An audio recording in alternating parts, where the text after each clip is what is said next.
Bonjour, bienvenue dans ce quatrième volet sur le coronavirus, sur un sujet vital et de première importance, mais curieusement jamais encore abordé, celui d'éviter une cinquième pandémie en suivant, puisque c'est déjà la quatrième à provenir de Chine, en si peu de temps, en à peine plus d'une décennie, laquelle a déjà connu donc le SRAS, le H5N1, le H7N9, le SARS-CoV-2.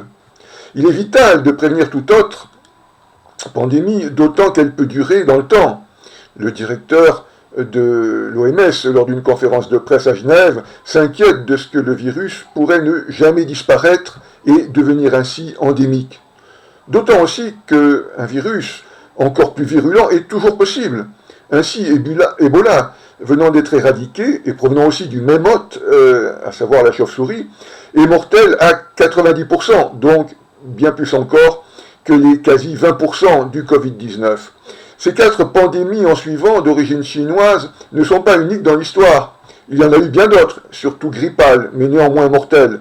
Citons en 1918 la deuxième vague d'automne de la fameuse grippe dite espagnole, mais bien chinoise, de 1917, qui doit nous faire redouter l'automne 2020 et 21, et qui occasionna 50 millions de morts, puis celle de 1958, 1968, 1997. La Chine, seul pays à exporter régulièrement des pandémies, a donc un sérieux problème de vulnérabilité qu'il convient de trouver. C'est urgent et vital, dans son intérêt bien compris, comme dans celui du monde. L'origine, elle, a été formellement identifiée, établie, puisque ce virus est un hybride de chauve-souris et du pangolin, qui est un hôte intermédiaire, c'est-à-dire permettant sa transmission humaine. Mais il manque encore la cause par laquelle ce virus s'est retrouvé chez l'humain. Il est recombiné, précisent les scientifiques, donc issu de 2 virus différents, provenant donc nécessairement de 2 hôtes différents, dont un intermédiaire. Et c'est pourquoi, totalement nouveau et inconnu pour notre système immunitaire, il est aussi virulent, avec plus de 27 000 morts donc pour 140 000 contaminés, c'est-à-dire 20% quasi de mortalité. C'est énorme. Cette recombinaison, qui ne doit pas être confondue du tout avec la mutation génétique, implique donc que l'animal ait été infecté, ou peu importe inoculé pour ceux qui préfèrent, concomitamment, simultanément par ces 2 virus différents. Quant à sa cause de transmission, 2 pistes potentielles seulement ont été évoquées jusqu'alors. Mais il en existe bien d'autres, et on pourrait en rajouter 7 des plus potentielles, car il ne faut négliger aucune piste. La première évoquée fut celle du marché d'animaux de Wuhan. Mais le premier cas connu, datant du 17 novembre, n'y est jamais allé. La deuxième évoquée fut qu'il proviendrait d'une fuite accidentelle en laboratoire. Certes, il y a cette coïncidence géographique dans cet immense pays de 20 fois la France métropolitaine, où c'est précisément à Wuhan que sont situés non pas un, mais plusieurs laboratoires d'expérimentation animale pour la recherche sur les épidémies émergentes. L'Amérique, après avoir enquêté, dit détenir un nombre significatif de preuves. Enfin, le Washington Post rappelle qu'en janvier 2018, l'ambassade avait envoyé plusieurs diplomates visiter le laboratoire P4, dont son conseiller scientifique, Ralph Schweitzer, lesquels, inquiets, avaient ensuite relancé 2 fois leur alerte en mettant en garde contre les failles dans la sécurité et la gestion de ce laboratoire. Celui plutôt en cause aujourd'hui semble un P2, situé à la proximité de ce marché d'animaux, et qui pratiquait lui aussi des expériences sur les coronavirus de chauve-souris, lesquels auraient dû être plutôt réservés à un P4 qui est plus sécurisé qu'un simple P2. Le professeur de microbiologie Richard Ebright y relevait des formations insuffisantes du personnel, créant des risques, dit-il. En Europe, Opinion rappelle des fuites de virus ou bactéries qui se sont multipliées ces dernières années de par ces formations insuffisantes de personnel. Il y a eu effectivement des précédents, même dans ce P2, qui a connu une fuite en 2004, que l'on retrouve aussi sur le net, provoquant la contamination de 2 étudiants et de 7 de leurs proches, avec un mort. 5 responsables furent d'ailleurs sanctionnés. La communauté scientifique n'exclut pas une nouvelle fuite accidentelle. laquelle, par ailleurs, pourrait être due à une projection de sang. Quant au site suisse Les Observateurs, il avance quant à lui que les responsables du laboratoire en cause auraient été démis de leurs fonctions et que Pékin aurait dépêché sur place la générale de division Chen Wei, experte en biochimie militaire, pour en prendre le contrôle. Une piste accidentelle soutenue aussi par le professeur et prix Nobel Luc Montagnier après sa lecture du génome. Quant au livre du journaliste Antoine Isambard, pour clore cette piste, correspondant de presse à Wuhan, intitulé France-Chine, les liaisons dangereuses, parce qu'il porte sur ce sujet et surtout parce qu'il est paru le 2 octobre, c'est-à-dire un mois et demi avant le tout premier cas, l'on peut dire que c'est un extraordinaire ouvrage prémonitoire et d'anticipation. Il relate toute l'inquiétude et la réticence des services secrets français quant à ce laboratoire fourni par la France, d'autant que celle-ci s'était rendue compte des divers mensonges et dissimulations de la Chine, qui a fait d'ailleurs cavalier seul au final, puisque les 50 chercheurs français qui étaient prévus n'ont jamais pu venir y travailler. Alors, quant à la troisième piste, qui ramène au marché de Wuhan, c'est à nouveau Opinion, et d'autres aussi, qui rappellent que des animaux de laboratoire étaient revendus, risquant donc de se retrouver au final sur ce marché. Édifiant, certes, mais surtout un grand danger sanitaire. Alors la quatrième piste, pour laquelle la communauté scientifique avait déjà tiré le signal d'alarme, est la consommation d'animaux exotiques ou sauvages. D'autant que ceux-ci hébergent des virus sans incidence pour eux, mais terriblement pathogènes et virulents pour l'humain. Certains de ces animaux étaient protégés, tels le pangolin et la civette, qui sont d'ailleurs des hôtes intermédiaires principaux, donc des principaux vecteurs aussi potentiels du virus. Au même titre que le serpent largement consommé lui aussi, même sous forme d'alcool. Mais ces interdictions n'étaient guère respectées et ces animaux se retrouvaient sur le marché de Wuhan, avec d'autres tels les serpents, louveteaux, rats, renards, crocodiles, salamandres géantes, paons, porcs-épics, etc.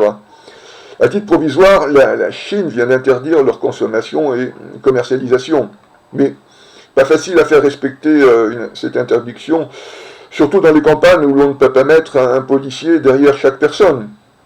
La cinquième piste est la consommation d'animaux vivants.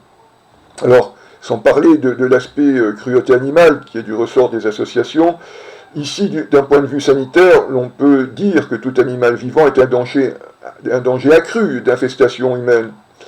Deux exemples de ces traditions, deux exemples connus que vous retrouvez sur le net.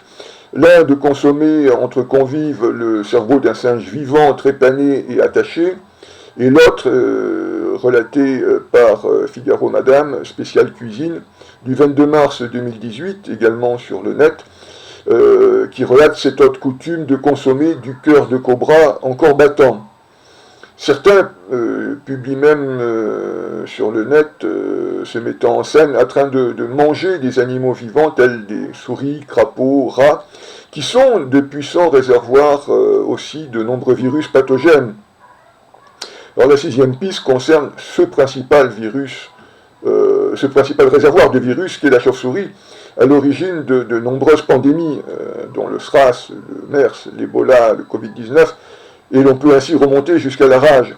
Or, elle est culinairement prisée en Chine pour sa viande ou en soupe, donc un énorme danger là aussi, d'autant en cas de cuisson insuffisante, d'autant que consommée aussi par ces fameux hôtes intermédiaires, tels le serpent et la civette. Selon l'association écologiste américaine Wildlife et divers scientifiques, 70% de ces nouvelles maladies infectieuses proviennent d'animaux sauvages, qu'il convient donc de laisser en paix dans leur habitat naturel préservé, gage alors de notre écosystème et surtout de notre sécurité sanitaire. La septième piste est la consommation crue traditionnelle de fluides animaliers. Le Figaro du 17 février 2017, également sur le net, relate la consommation de sang de pangolin, auquel il faut ajouter celle de serpent et la bile de serpent. Toujours un grand danger sanitaire, surtout que ces animaux sont donc des hôtes intermédiaires. Quant à la huitième piste, c'est l'aspect sanitaire des marchés, où les animaux sauvages d'élevage, exotiques et de toute espèce, vont cohabiter à la fois vivants, morts, découpés, et rester là des heures durant dans la chaleur. Quant à la 9e piste, qui est certaine, ce n'est pas une piste autonome en soi, mais elle va par contre considérablement augmenter la potentialité des autres. C'est bien sûr le climat subtropical humide de la Chine, qui est un véritable pain béni et boîte de pétri pour tout virus et bactéries. En conclusion, ce virus, dont l'origine est certaine, mais dont la cause est en revanche potentiellement inconnue, mais il existe plusieurs causes potentielles quant à sa transmission humaine, est due essentiellement et principalement aux habitudes alimentaires, même s'il reste privilégié par divers pays cette fuite accidentelle de laboratoire de par un cumul de faits, qui sont les antécédents, le refus de coopérer et d'accueillir des experts, des mensonges et dissimulations, etc. Mais c'est en fait l'ensemble de toutes ces causes potentielles que la Chine doit éliminer, car si aujourd'hui c'est forcément l'une de ces causes, demain ce sera une autre, chacune représentant un énorme risque sanitaire pandémique, et qui est instantanément mondial de par les vols quotidiens. C'est ainsi que l'on a découvert que le premier cas de Wuhan était simultané avec un premier cas en France, datant aussi du 17 novembre. On a en effet retrouvé des cas en décembre puis en novembre en France. Selon de multiples éléments, ce virus préexistait même dès octobre lors des Jeux olympiques militaires de Wuhan. Cette remise en cause est vitale pour prévenir toute autre pandémie. Dans l'histoire, certaines ont anéanti la moitié de la population européenne. La Chine doit revoir la formation et la sécurité de ces laboratoires mis en cause par les scientifiques qui les ont visités. Mais aussi et surtout repenser totalement et réglementer strictement tout son système alimentaire, excluant le sauvage et l'exotique, même s'il est difficile de lutter contre des traditions culinaires, telles celles du 21 juin prochain, le fameux marché aux chiens de Yulin, Y-U-L-I-N, qu'on retrouve aussi sur le net. Quant à sa consommation, quant à sa communication officielle spontanée, qui aiderait en tout, elle n'est pas évidente en Chine, déjà accusée par l'OMS d'avoir tenté de dissimuler le SRAS, et qui lui déclare son premier cas le 31 décembre, alors qu'il y en avait déjà 266, et qui a fait pression sur celle-ci pour qu'elle retarde sa déclaration d'alerte pandémique, prenant de court un certain nombre d'États, et qui a récemment révisé à la hausse son nombre de victimes après les mises en doute. Quant aux médecins lanceurs d'alerte, tel Li Wenliang de l'hôpital central de Wuhan, il a dû s'incriminer et se rétracter publiquement avant de décéder. On est sans nouvelles des autres médecins du même hôpital, ainsi que des blogueurs. Le 12 janvier, le Centre de santé publique de Shanghai, premier laboratoire ayant séquencé le génome du virus, sera fermé. Un laboratoire d'analyse médicale y sera contraint, et certains hôpitaux de rectifier même leur diagnostic médical, car on était en plein préparatif du Nouvel An chinois. La Chine dit maintenant s'en remettre à la communauté scientifique internationale, mais refuse toute venue d'experts mondiaux et de ceux de l'OMS, ce qui est pourtant son propre intérêt. Des voix présidentielles se sont élevées partout dans le monde, telle celle du président Macron, indiquant que la Chine devra rendre des comptes après la crise et répondre à certaines questions. Mais pourquoi pas tout de suite, car qui était, par exemple, exactement ce premier cas du 17 novembre et les 8 autres du même groupe? Travaillait-il dans ce labo P4 ou P2? Qu'est advenue surtout l'étudiante Huan Yanling, considérée comme cas zéro, disparue après être tombée malade en 2019 dans ce laboratoire de Wuhan dans lequel elle travaillait?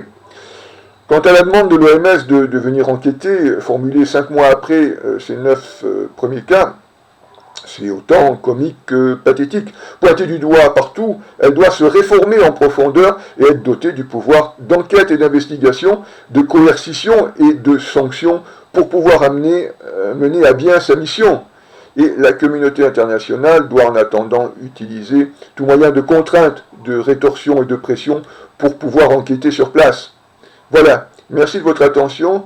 Faites circuler ces 4 sujets sur vos divers réseaux sociaux et transmettez vos opinions et commentaires à opinion@live.fr opinion comme une opinion, @live.fr.